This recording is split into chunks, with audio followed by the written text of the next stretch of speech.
मिति 2083 साल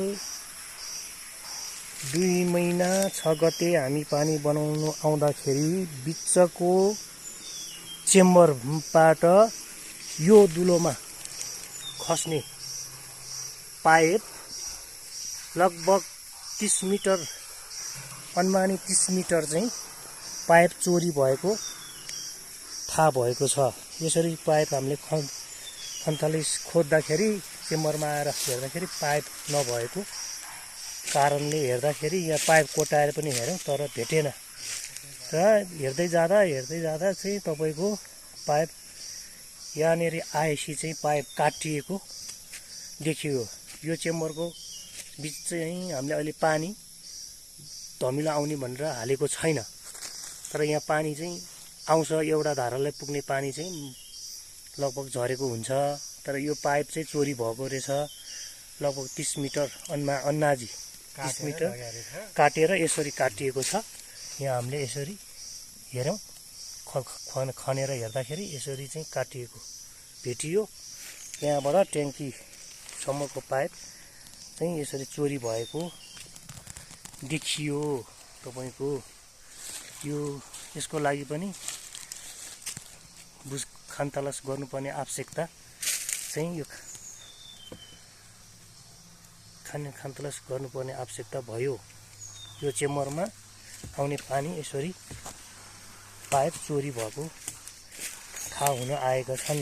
6 गते चाहिँ हामी पानी बनाउन आउँदाखेरि यो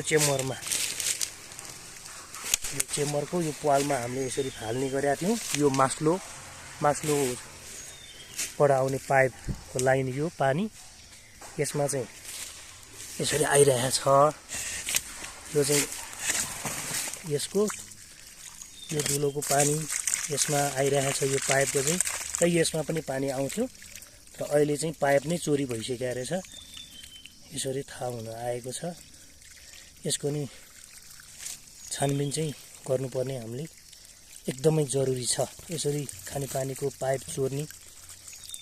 चोरी भएपछि हामीले चुप लागेर बस्नु हुँदैन, बुझ्नुपर्ने आवश्यकता चाहिँ सबैजनाले जरुरी छ। यसको लागि पनि उपभोक्ताहरू अलिकति सजग बनेर कसले चोरी गर्यो, के भयो, कहाँबाट चाहिँ चोरी, कहाँको मान्छेले चोर्यो, यो चाहिँ पत्ता लगाउनु पर्ने आवश्यकता देखियो। यस्तो छ यहाँको अवस्था। यो मेन हाम्रो ट्याङ्कीमा जाने पानी जाने चेम्बर हो। पानी यस्तो छ अहिले चाहिँ गइरहेको छ। यो चेम्बरभित्र पानी झरेको अवस्था यो ट्याङ्की चेम्बरभित्र गएर अथवा ट्याङ्की भयो यस्तो छ। यहाँ लगभग यसमा हाम्रो 10,000 लिटर पानी चाहिँ अट्छ यो चेम्बरमा। यस्तो छ। यसको लागि पाइप चोरी भयो। यसको लागि चाहिँ अब के गर्ने छलफल समितिको मिटिङमा बस्नुपर्ने देखिएको छ। बस्नुपर्ने आवश्यकता पनि भयो। यो सबैले बुझौँ।